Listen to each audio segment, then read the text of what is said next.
Imagine this. Someone hands you a beautiful book, and the title is Your Life. You open it up, you're excited to read your story, but every single page is blank. There's no map, no instructions, no destiny written in the stars.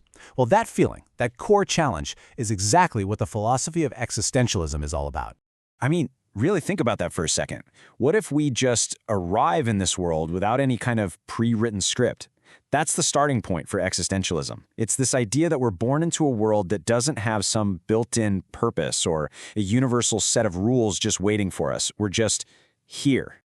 All right, so here's our game plan for today. We're going to start with that big existential question, the blank page. Then we'll look at how we can move beyond the script society tries to hand us. After that, we'll get into the massive idea of freedom and the heavy responsibility that comes with it. Then we'll talk about how you can create your own purpose. And finally, we'll wrap up with something super practical, the difference between joy and pleasure. Okay, first up, let's tackle that initial feeling, that sense of being a little bit lost. It's that moment you're staring at the blank page of your life and you realize there are no instructions. And you just have to ask yourself, where do I even start? Thinkers like Jean-Paul Sartre and Albert Camus, they didn't see existentialism as some set of permanent answers or a fixed path to follow. It's not a destination. A better way to think about it is like a compass. It's a tool for navigating all the uncertainty of life, but on your own terms. It's a tool, not a rule book. So, if there's no universal rule book for life, what about all the rules that society gives us? Well, this is where existentialism really pushes back. It challenges all those rigid structures and labels that are so often pushed on us from the outside. And this creates such a powerful contrast, right? On one side, you've got formal society with all its preset rules, its cultural labels, its fixed systems. But the existential view? It's all about individual choice. And the idea that context is everything. It's a really radical shift away from a world of fixed definitions to one where you get to create your own. And think about it, it makes so much sense. Table manners aren't some universal truth handed down from the heavens. The etiquette you'd use in a five-star restaurant is completely different from what's normal in a small rural village. It just goes to show you how many of these rules we live by are just cultural creations. They're not absolute laws, they depend entirely on the situation. And this brings us right to the very heart of existentialism, freedom. It's seen as the highest good, the ultimate goal. But, and this is a big but, this incredible gift comes with a pretty heavy responsibility. For the existentialist, nothing is more important. Not security, not fitting in, not following some path someone else laid out for you. The absolute #1 priority is the freedom to choose your actions, your values, and ultimately, who you become. But here's the catch, and it is a big one. If you are truly 100% free to make a choice, then you are also 100% responsible for the outcome. You can't blame the system, you can't blame your boss, you can't blame a rule book. This is what some people call existential angst or dread, that dizzying, almost terrifying realization of your own total freedom. The choice was yours, and so are the consequences.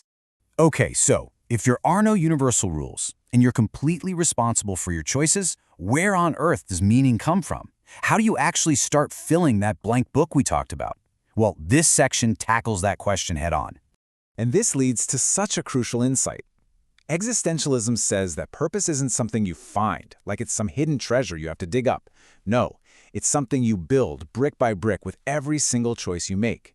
Your life's purpose is simply the sum of the life you actively choose to live. Okay, this is where it gets really, really practical. How do you actually do all this? Well, the key idea is learning to tell the difference between authentic joy and superficial pleasure.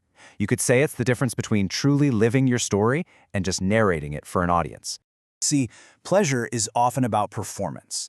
It's ego-driven. It's done for an audience. Think about posting that perfect picture of your meal on social media. Joy, on the other hand, is just for you. It's the deep, authentic, in-the-moment experience of actually savoring the taste of that food. One is superficial, the other is real. So here's exactly how that plays out. You see a beautiful meal. The modern impulse, the one driven by the search for pleasure, is to whip out your phone and capture it for other people to see.